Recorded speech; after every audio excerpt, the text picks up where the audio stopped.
Bom, então a videoaula de hoje é da nossa disciplina de Políticas de Saúde. E na aula de hoje, nós vamos falar sobre promoção da saúde, história natural da doença, segundo Livell e Clark, níveis de prevenção e níveis de atenção à saúde. Quando nós falamos do conceito de promoção de saúde, nós não estamos falando de um conceito recente, né? Dos últimos 10, 20 ou 30 anos. Nós estamos falando de um conceito que surgiu pela primeira vez no início do século XX pelo sanitarista Henry Sigerist.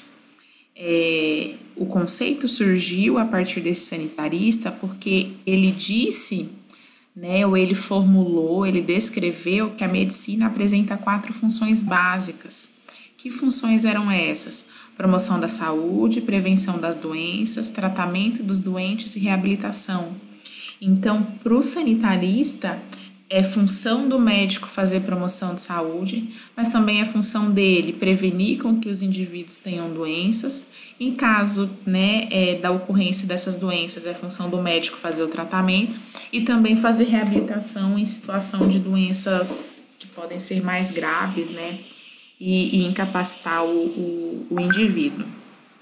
Nesse contexto, a gente entende que a promoção da saúde não é um conceito atual, ele é um conceito que já existe na literatura há bastante tempo. Nesse sentido, segundo a concepção do sanitarista, a promoção de saúde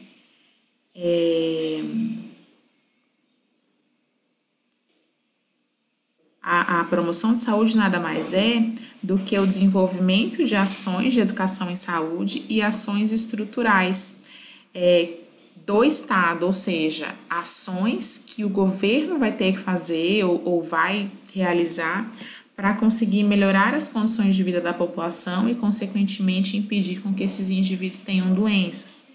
Então, o conceito do sanitarista, ainda no início do século XX, já traz algo semelhante, falando sobre a promoção de saúde, que seriam essas ações educativas, quando a gente, por exemplo, faz campanha na televisão sobre o uso de cinto de segurança enquanto dirige, o uso de camisinha no ato sexual, quando a gente fala sobre a necessidade de alimentação saudável e atividade física para a prevenção de doenças crônicas, quando a gente faz atividades para ensinar as pessoas a higienizarem corretamente as mãos, tudo isso são ações de promoção de saúde propostos já pelo sanitarista desde o início do século XX.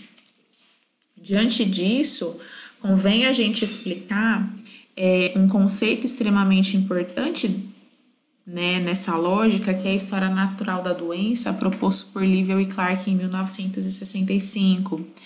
A história natural da doença, ela propõe que durante o processo saúde e doença, eu posso fazer prevenção em 3 níveis: primária, terciária e secundária. Não falei na ordem, desculpa. Mas Livell e Clark propõem, a partir da história natural da doença, que eu posso prevenir a ocorrência das doenças ou as suas mazelas por 3 níveis de prevenção. Novamente, dentro deste modelo, a gente tem a promoção da saúde ainda limitada à medicina preventiva, Então, destinada a ações que vão tentar desenvolver a saúde do indivíduo e o bem-estar geral, ainda no período pré-patogênese. Mas vamos entender o que é esse período pré-patogênese e o que é cada linha desses, cada fases da história natural da doença proposto por Livell e Clark em 1965. Então, o questionamento existe um período pré-patogênese, existe uma história natural da doença, mas em que consiste essa história natural da doença? Segundo Livell e Clark, o processo de saúde e doença pode ser dividido em 2 períodos, um período pré-patológico e um período patológico. Para Livell e Clark, o período pré-patológico consiste naquele período anterior ao indivíduo adoecer. Então, consiste em todas as medidas, todas as situações que vão fazer, que vão tornar o indivíduo mais ou menos suscetível à ocorrência da doença, mas, em todo caso, no período pré-patológico, ele não tem a doença. O período patológico já é o período em que o indivíduo está doente. E este modelo se aplica tanto para doenças infectocontagiosas, como é o caso do coronavírus, como para doenças crônicas, como é o caso de diabetes, hipertensão, que nós temos estatísticas altas, né, no país, enquanto exemplo. Para Livell e Clark, durante o período patológico, nós temos três fases distintas. Três fases em sequência, né? Não pode ser distinta porque uma acaba sobressaindo a outra em algum momento, se sobrepondo. Quem seriam essas fases? A fase patológica pré-clínica, a fase clínica e a fase residual. Não vou me ater a esse slide porque nós temos próximos slides que vão explicar para nós cada um desses períodos e cada uma dessas fases. Então, a gente vai começar pelo período pré-patológico, que é designado pela fase de suscetibilidade. Em que consiste essa fase de suscetibilidade? O indivíduo ainda não tem a doença, mas ele tem condições que favorecem a ocorrência dessa doença. Então, vamos pensar que a gente está em casa e nós não temos coronavírus, então todos nós estamos na fase de suscetibilidade. Porém, dentro dessa fase de suscetibilidade, eu tenho indivíduos que vão ter no seu contexto social a presença de fatores de risco ou de fatores de proteção que vai tornar esse indivíduo mais ou menos predisposto a ter determinadas doenças, não todas, né? Então, durante a fase de suscetibilidade, eu sempre vou ter um indivíduo suscetível e eu sempre vou ter um agente patológico capaz de desencadear a doença nesse indivíduo suscetível. O problema é que existem alguns indivíduos que vão estar mais suscetíveis do que outros. Aqui no slide a gente traz o exemplo de crianças com mães tabagistas e o risco maior de hospitalização por insuficiência respiratória aguda sistêmica no primeiro ano de vida. Então, se eu comparo uma criança que tem mãe fumante com uma criança que a mãe não é fumante, essa criança que a mãe é fumante tem maior probabilidade de se hospitalizar no seu primeiro ano de vida do que aquela criança que não tem mãe fumante. Ambas estão na fase de suscetibilidade, elas não têm insuficiência respiratória. Mas aquela que a mãe é fumante torna a probabilidade dessa hospitalização maior do que daquela criança que a mãe é não fumante. Transportando isso para a nossa realidade recente a respeito do coronavírus, a gente pode fazer a seguinte alusão. Todos nós estamos na fase de suscetibilidade, né? Nenhum de nós está longe, talvez, ou distante de pegar coronavírus, mas a gente vai ter pessoas que vão estar mais suscetíveis que outras. Então, por exemplo, aqueles indivíduos que continuam trabalhando, saindo de casa diariamente, indivíduos que trabalham com o público, indivíduos que trabalham no hospital, eles podem estar mais suscetíveis a pegar coronavírus do que os indivíduos que estão em isolamento em casa, né? Indivíduos como a prof, por exemplo, eu vou dar um exemplo pessoal. A prof está trabalhando em home office, vocês estão me acompanhando, né? Inclusive pela videoaula, pelas aulas no Meet. E o meu marido não, meu marido continua trabalhando normalmente, só que em escala de horário reduzida. Então, diariamente, meu marido sai de casa e ele trabalha na Secretaria Estadual de Saúde. Então, ele trabalha em um ambiente onde profissionais de saúde eventualmente aparecem. Não é diariamente, mas eventualmente aparecem.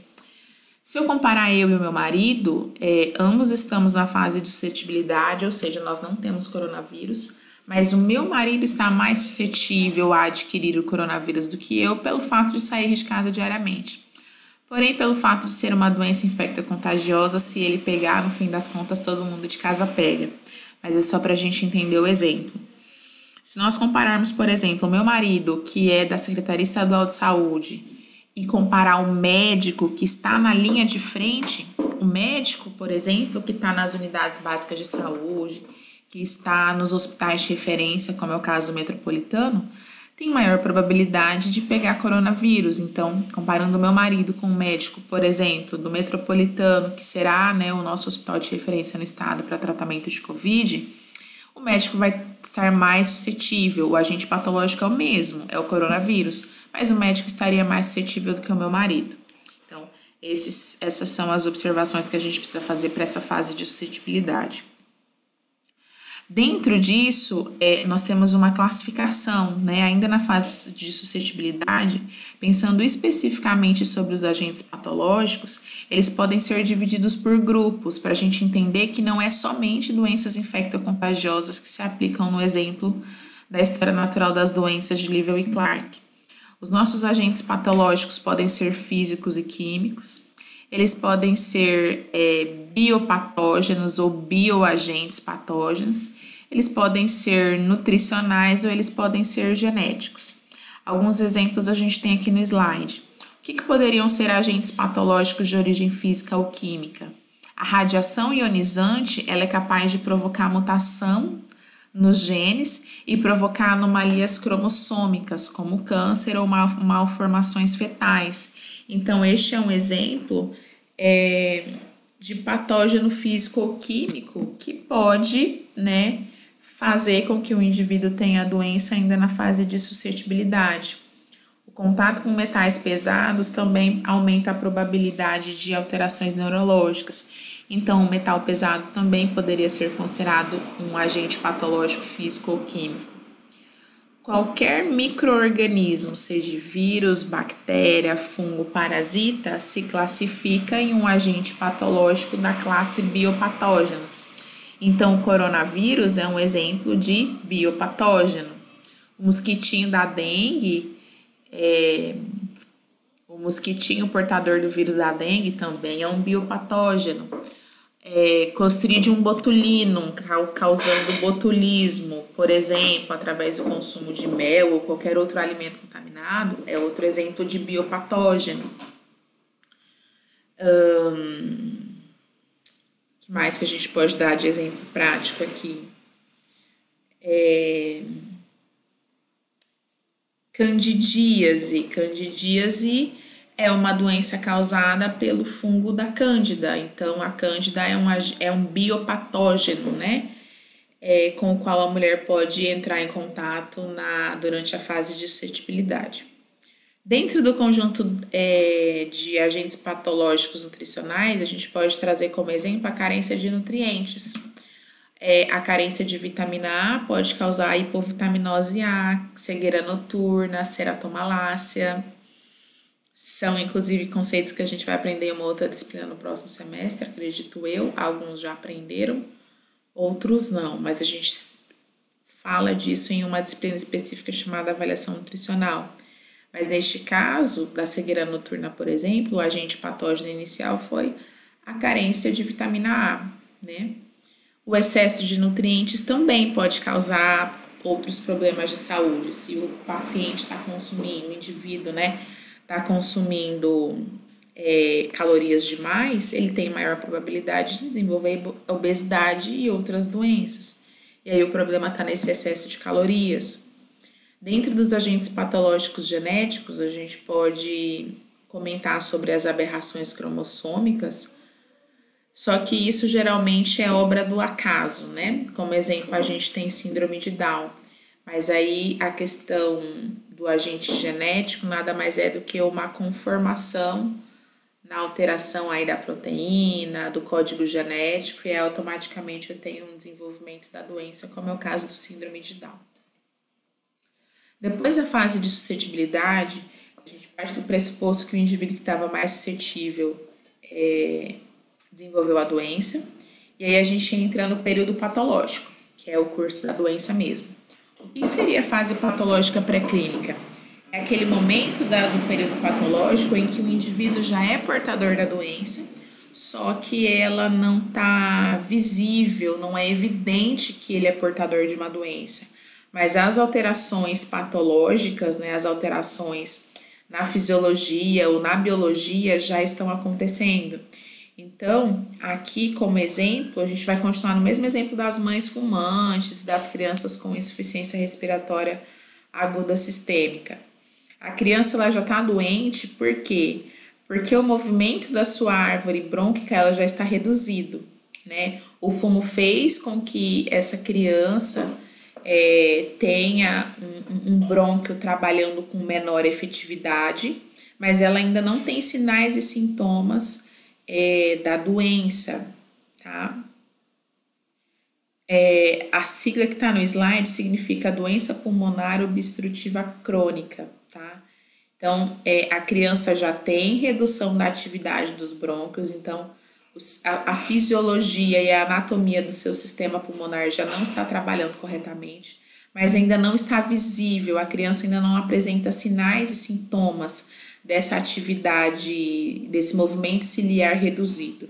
Mas a criança já está doente, então, como ela não tem sinais e sintomas visíveis, mas eu já tenho internamente essas alterações, a gente está falando da fase patológica pré-clínica.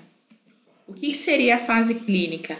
O período em que o indivíduo já apresenta sinais e sintomas da doença.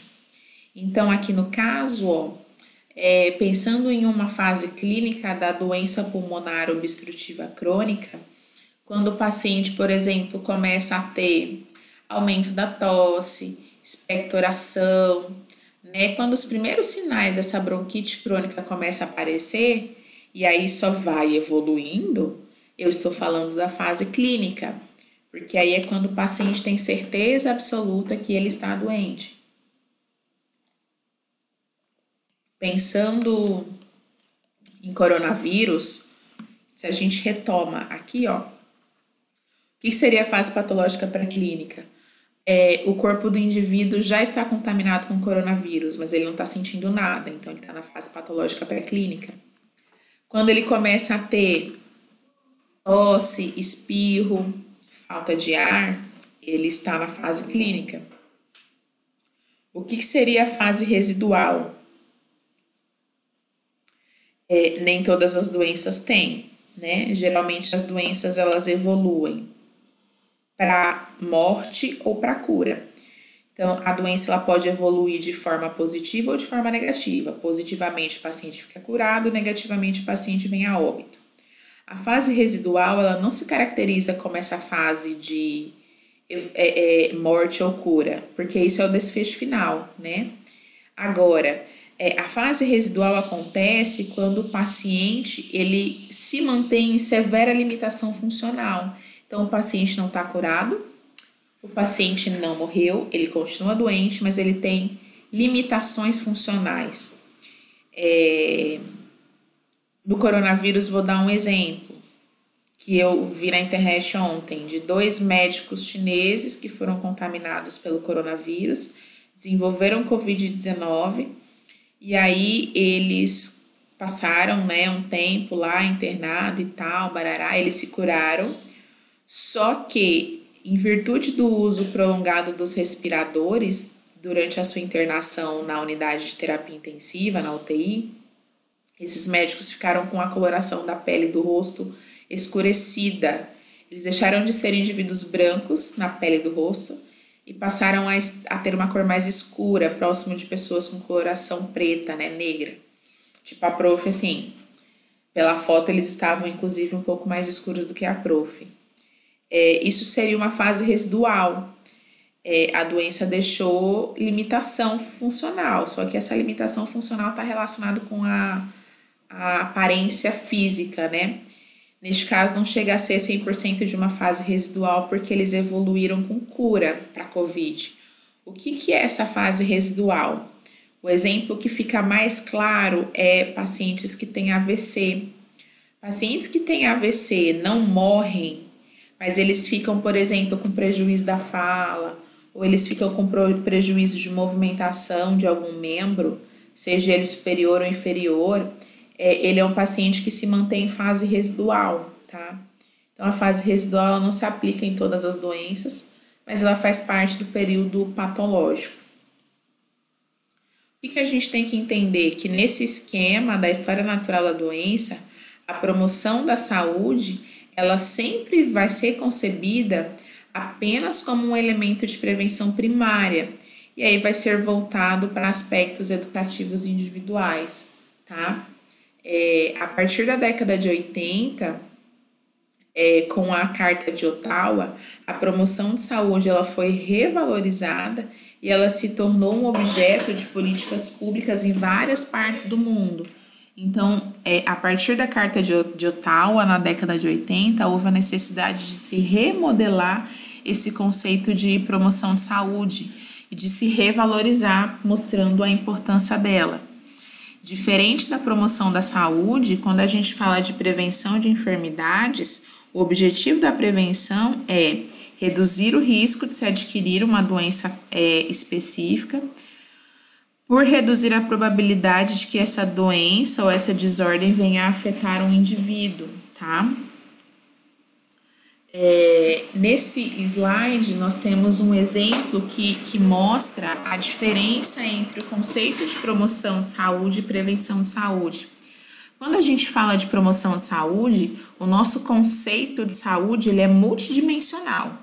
Então, eu parto do pressuposto que vários fatores estão colaborando para o indivíduo ter saúde ou não. Quando a gente fala do conceito de prevenção de doenças, né?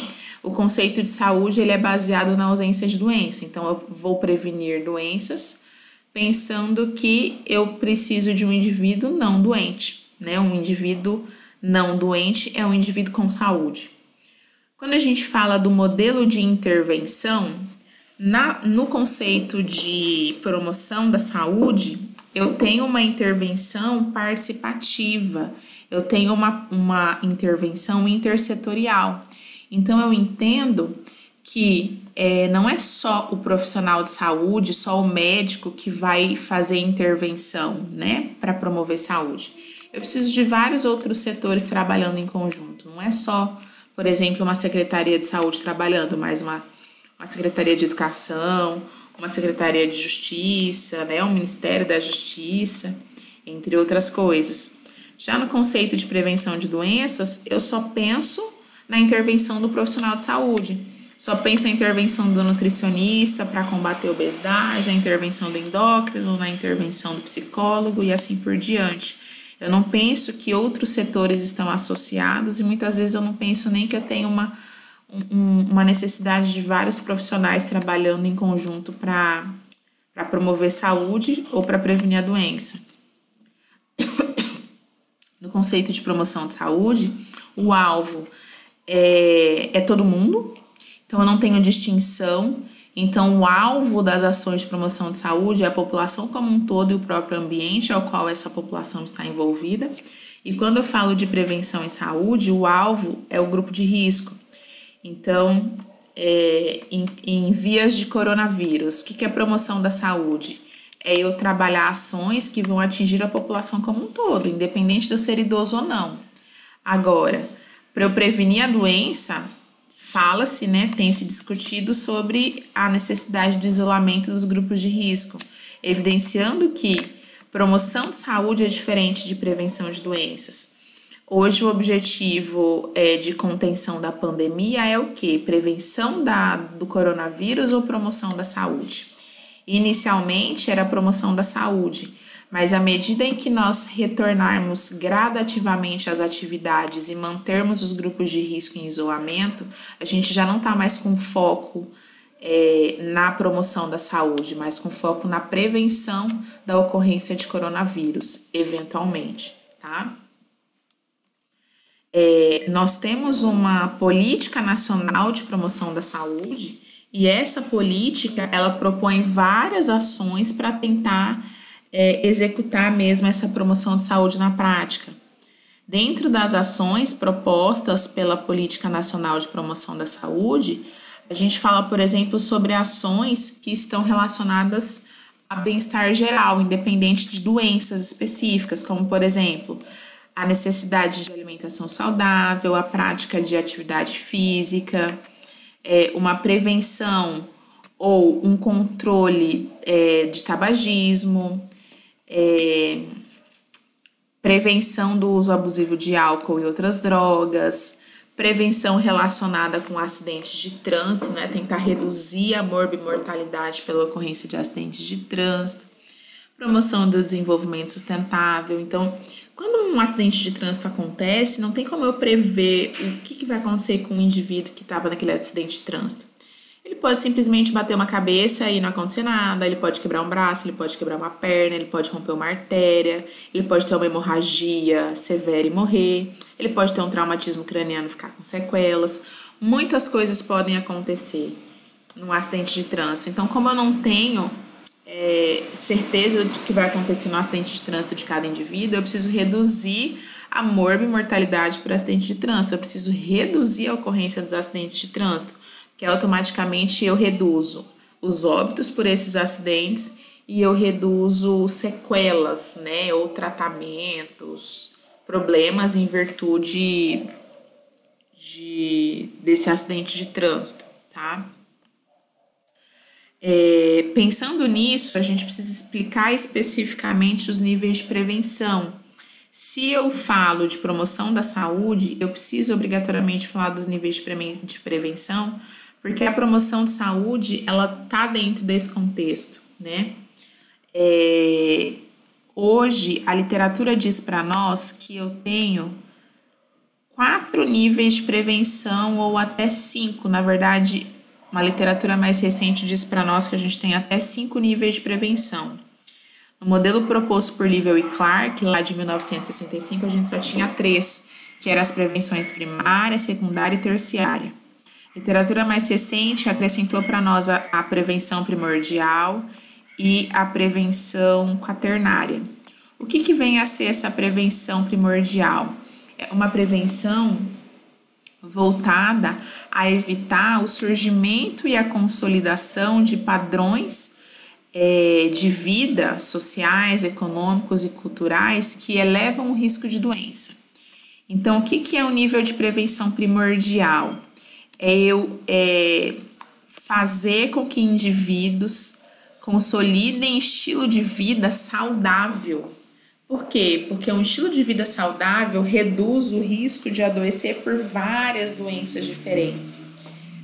Recentemente nós temos acompanhado aí os relatórios por Covid e o excesso de peso ele tem sido muito associado como um fator de risco, né, para o agravamento do Covid, não para a ocorrência do Covid, mas para o agravamento e o risco de sobrevida do Covid.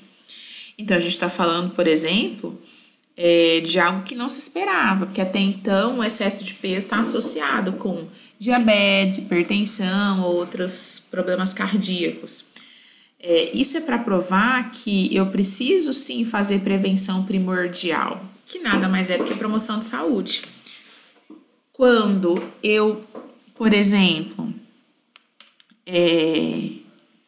estou tentando reduzir os níveis de poluição, quando eu estou incentivando uma alimentação saudável, a prática de atividade física, quando eu crio uma legislação que não deixa menores, né, fazerem a aquisição ou a compra de bebidas alcoólicas, a compra de cigarro, quando eu veiculo fotos de pessoas com câncer pulmonar ou problemas cardíacos nas cartelas dos cigarros, eu, por exemplo, estou fazendo prevenção primordial. Eu estou tentando estabelecer um estilo de vida saudável para que o indivíduo tenha menor risco de adoecer. Então, esse seria o nível de prevenção primordial. O que é o nível de prevenção primária? O nível de prevenção primária está voltado a limitar a incidência de uma doença mediante o controle de suas causas e fatores de risco. Então, na prevenção primária, eu estou desenvolvendo ações específicas para impedir que o indivíduo tenha determinadas doenças, só que são ações a nível coletivo, né? Quando nós propomos, por exemplo, uma vacinação no calendário vacinal de todas as crianças do Brasil, de 2 meses vacina tal, 3 meses vacina tal, 4 meses vacina tal. Eu não me lembro de cabeça o nome de cada vacina por mês, que a minha filha já passou dessa fase, graças a Deus. A próxima dela é só H1N1 e HPV. Então, eu estou tentando fazer o quê?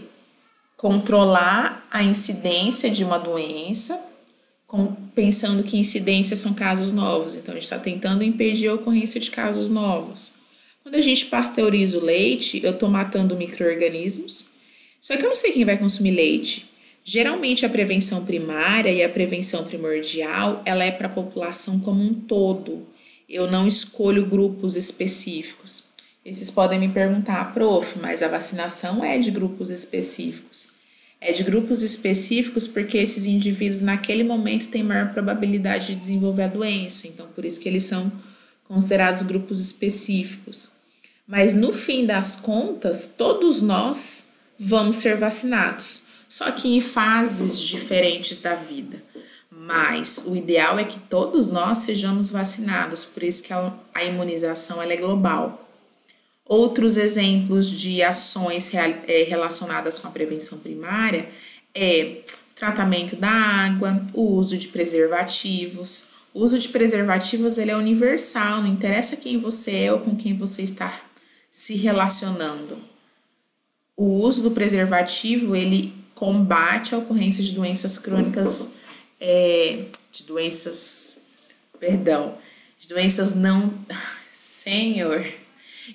sexualmente transmissíveis. A gente vive falando de doenças crônicas e aí parece que toda vez que fala de doença, o termo doenças crônicas ele vem junto. Mas o uso de preservativo vai estar aí tentando, prevenir contra a ocorrência ou a contaminação por doenças sexualmente transmissíveis. Quando a gente pensa em prevenção secundária, nós estamos falando especificamente de ações que vão tentar curar as pessoas que já estão doentes, então agora já é para um público-alvo específico, tá? Mas essas pessoas que já estão doentes, eu estou tentando fazer uma prevenção de forma que eu consiga diagnosticar precocemente a doença, de forma que eu detecte previamente e trate previamente esse paciente para que ele não chegue a ter consequências mais graves da doença. Então, o objetivo da prevenção secundária não é reduzir a ocorrência da enfermidade. Quem está fazendo isso é a prevenção primordial e a prevenção primária. A prevenção secundária e na terciária, o indivíduo já está doente, ele já tem a doença. Só que na prevenção secundária, eu estou desenvolvendo ações para tentar diagnosticar precocemente esse indivíduo doente. Diagnosticando ele precocemente, eu consigo reduzir a gravidade da doença e eu consigo eventualmente reduzir a duração dessa doença. Então, aqui no slide, a gente traz como exemplo o teste do pezinho e a ocorrência do Papa Nicolau, O exame do Papa Nicolau, por exemplo, está tentando identificar precocemente câncer de colo de útero. A pessoa que tiver câncer de colo de útero vai ser detectada pelo Papa Nicolau. Mas a ideia de fazer Papa Nicolau em todas as mulheres, independente de saber ou não se ela tem câncer de colo de útero, é justamente identificar precocemente aquelas que já têm. Se eu detecto precocemente, eu consigo identificar essas mulheres e colocá-las sobre tratamento para que a doença não fique cada vez mais grave. Então, todas as vezes que eu, por exemplo, faço anualmente uma mamografia, um Papa Nicolau, eu estou num grupo específico, eu estou tentando achar os doentes, mas estou tentando achar precocemente esses doentes para que não agrave a sua doença e eu não tenha consequências mais graves, da ocorrência dela. No nível terciário, a gente está falando de ações que são voltadas à redução do progresso e das complicações de uma doença que já está estabelecida a partir da aplicação de medidas orientadas a reduzir sequelas e deficiências. Então, o foco da prevenção terciária é a gente minimizar o sofrimento e facilitar a adaptação dos pacientes ao seu ambiente. A prevenção terciária ela é um aspecto importante da terapêutica e da medicina reabilitadora. Então, vou dar 2 exemplos. Primeiro, vamos continuar no exemplo do câncer de colo de útero. Quando eu levo essa paciente com diagnóstico precoce, lá na prevenção primária, de câncer de colo de útero, quando eu levo ela para uma quimioterapia, para uma radioterapia, eu estou falando de prevenção terciária. Por que eu estou falando de prevenção terciária? Eu estou intervendo sobre a vida do paciente, da paciente, para que o câncer de colo de útero não fique cada vez mais grave. Então, a fim de que ela sofra menos. Aí vocês vão, né, talvez comentar ou pensar, prof, mas quimioterapia é martirizante, cai os cabelos, perda de apetite. Sim, é uma situação martirizante, mas poderia ser pior o sofrimento do paciente se ele não tivesse tido essa intervenção. O outro exemplo o paciente teve um AVC. O paciente ficou com braço direito e mão, né? Todo o braço direito, inclusive o movimento da mão, é imobilizado, ele não mexe. Eu preciso deixar meu paciente o resto da vida assim? Não. Vou colocar ele numa fisioterapia, pode ser que parte dos movimentos volte. Colocá-lo na fisioterapia é uma forma de prevenção terciária. Eu tô tentando minimizar o sofrimento e tô tentando adaptar esse paciente a uma nova rotina de vida. Se a fisioterapia não surtir efeito, a fisioterapia precisa, por exemplo, ensinar o paciente a utilizar o outro braço para as funções que aquele braço eventualmente fazia. Isso é prevenção terciária. Por fim, a gente tem a prevenção quaternária, que nada mais é do que uma prevenção voltada a limitar a incidência de doenças devido ao uso excessivo, né, de intervenções. A gente tem pessoas que constantemente estão fazendo ultrassonografia, estão fazendo ressonância, estão fazendo exames diagnósticos desnecessários. A prevenção quaternária está relacionada com essas pessoas. Eu preciso tentar limitar, né, o uso de ferramentas excessivas.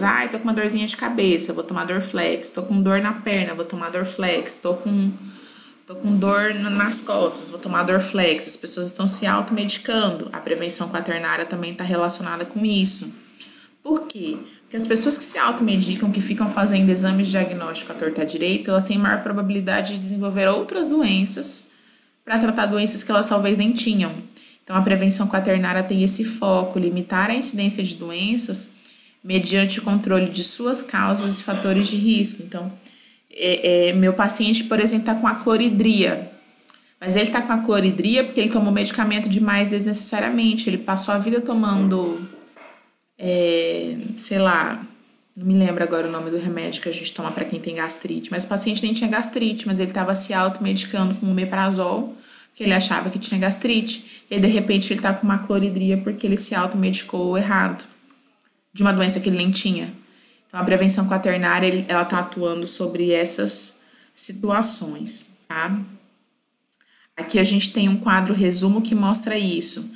A prevenção primordial, ela atua sobre a população toda, ela está atuando sobre os determinantes distais, sobre aqueles determinantes que podem desenvolver qualquer tipo de doença. E aí, como exemplo, a gente tem, por exemplo, aqueles programas de transferência de renda, por exemplo, uma ação de nível de prevenção primordial. Na prevenção primária, a gente está trabalhando sobre a população total ainda, como a prof já tinha explicado, ou eu posso estar trabalhando sobre alguns grupos de alto risco especificamente. Então, quando a gente coloca H1N1, a imunização para H1N1, para idosos, para crianças, para professores, para profissionais de saúde, eu estou falando de um grupo que tem um maior risco de ter problemas, né, pela infecção pelo vírus de H1N1. Então, ele atua, geralmente, a prevenção primária, ela atua sobre determinantes mais proximais, e a imunização, como a prof já deu como exemplo, tá aí na prevenção primária. A prevenção secundária, ela costuma atuar sobre o estágio pré-clínico ou um clínico prévio, ou seja, tem como foco o paciente que já tem a doença, e aí como exemplo a gente tem a busca de sintomáticos respiratórios. Tô com uma pessoa que tá com o nariz mais, né, escorrendo, corizado, o que será que tá acontecendo com ele? Vou fazer um teste do Covid para ver se realmente ele tá com uma rinite, com uma alergia ou com Covid mesmo. É tipo um diagnóstico precoce antes que o paciente, por exemplo, chegue na situação da falta de ar. O nível de prevenção terciário é quando o paciente está em uma situação do estágio clínico mais avançado. Então, ele já tem todas as mazelas da doença presentes, todos os sinais e sintomas. O público-alvo continua sendo o paciente com aquela doença.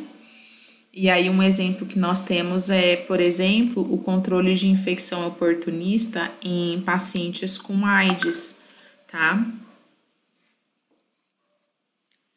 Nesse modelo de prevenção, o que é que a gente tem que entender a partir, né, desses exemplos, desses conceitos de prevenção primária, secundária, terciária e quaternária? O que a gente tem que entender? Que, sobre o ponto de vista médico, a doença está presente ou ausente.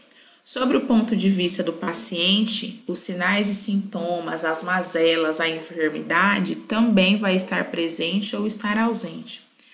Quando a doença está ausente tanto para o paciente como para o médico, nós estamos falando de ações de prevenção primária. Quando a doença está ausente para o paciente, mas para a medicina ela já está presente, por exemplo, numa alteração do exame de sangue, numa alteração de qualquer outro exame de diagnóstico, eu estou falando de prevenção secundária.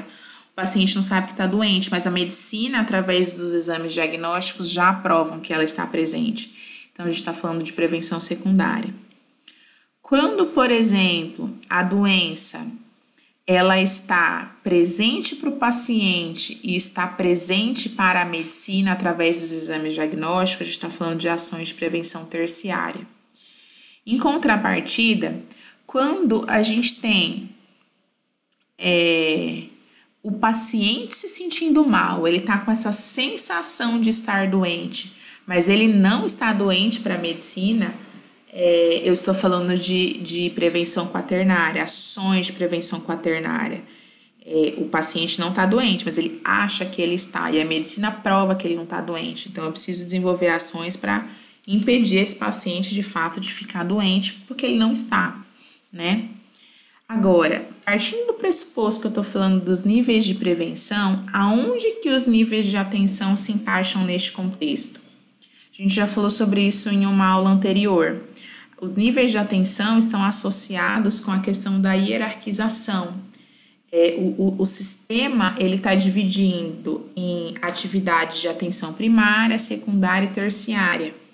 Geralmente, o custo e a complexidade de equipamentos e profissionais são altas na atenção terciária e são mais baixas na atenção primária.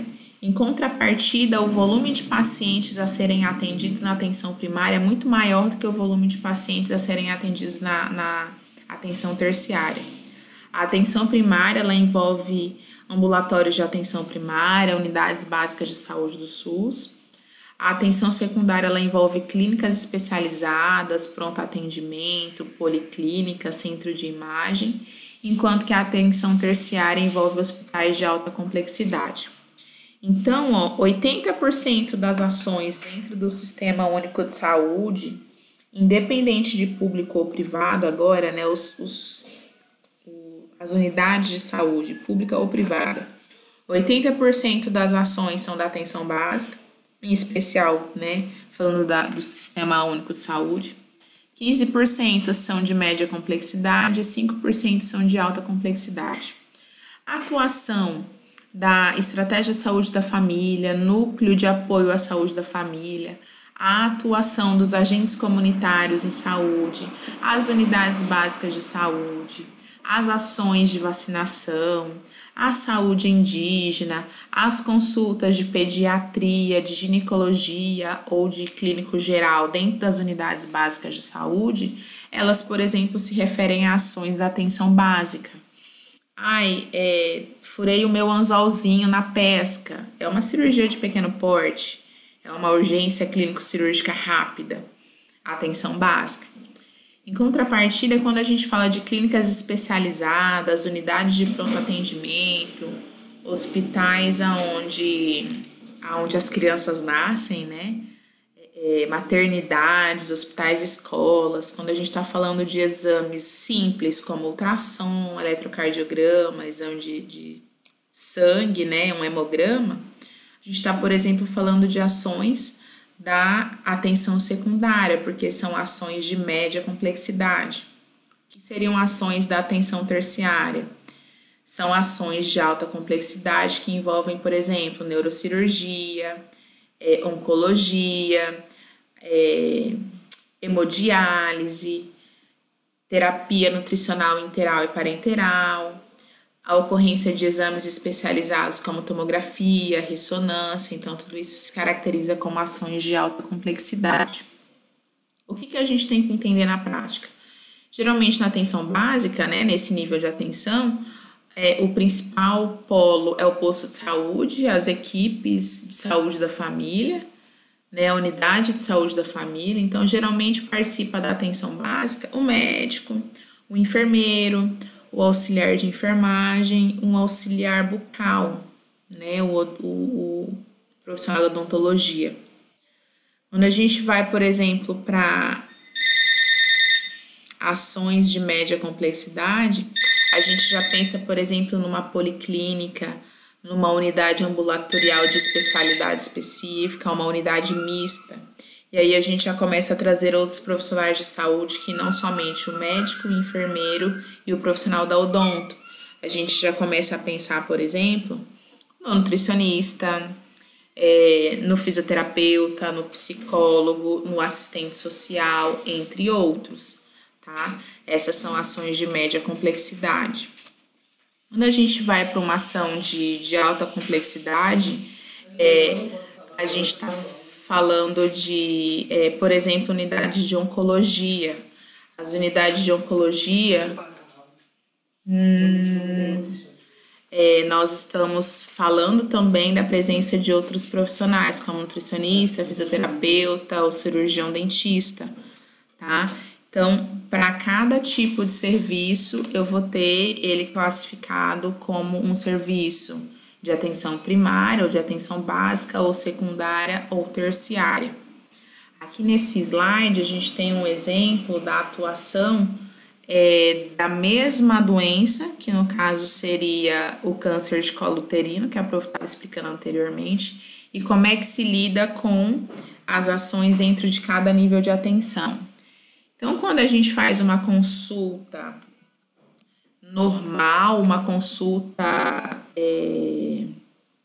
contínua, eu, por exemplo, independente de saber quem eu estou, se aquela pessoa está doente ou não, tem câncer de colo de útero ou não, eu estou fazendo anualmente essas consultas. E aí eu tô na atenção primária, a mulher vai lá no ginecologista, no postinho de saúde, faz o exame e tal. Pronto, nós estamos falando de atenção primária. Aquelas mulheres que tiverem um exame citológico positivo, ela é encaminhada para atenção secundária. Por quê? Porque eu preciso fazer outros testes diagnósticos para identificar qual é a intensidade da doença dela, né? Então, ela vai ser encaminhada para atenção secundária para fazer exames mais específicos, que não somente o exame citológico, tá? A partir do momento que essa mulher foi diagnosticada com o câncer que precisa tratar, ela é encaminhada para atenção terciária e aí ela vai fazer um tratamento específico para esse câncer, seja tratamento cirúrgico, seja quimioterapia, seja radioterapia. Se lá na atenção secundária a mulher, por exemplo, foi diagnosticada com ela não foi diagnosticada com câncer de colo uterino, mas ela foi diagnosticada com outras alterações, né? Ela é reencaminhada para atenção primária, mas ela acaba sendo acompanhada em um período de tempo menor que aquelas mulheres que inicialmente já foram testadas negativas. Então, assim a gente tem a atuação, né, desses 3 níveis de atenção. Anualmente, a mulher vai para o posto de saúde, faz um exame citológico, atenção primária. Se o teste deu negativo, ela continua na atenção primária. Se o teste deu positivo, ela é encaminhada para atenção secundária para fazer exames mais específicos, para detectar a gravidade da doença, a intensidade. Se não é grave, posso fazer um tratamento simples, eu continuo na atenção secundária. Se é mais grave, necessita de intervenções mais complexas, como cirurgia, quimioterapia, radioterapia, ela é encaminhada para atenção terciária. De qualquer forma, independente se essa paciente é encaminhada para atenção secundária ou terciária, após o seu tratamento, ela é reencaminhada para atenção primária para dar continuidade, né, para dar acompanhamento, devido ao risco de reincidiva de câncer. Por hoje é só. Eu espero que vocês tenham compreendido o conteúdo da aula de hoje. Se tiver novas dúvidas, a gente sana elas na nossa próxima aula juntos. Eu estimo bons estudos e por hoje é só.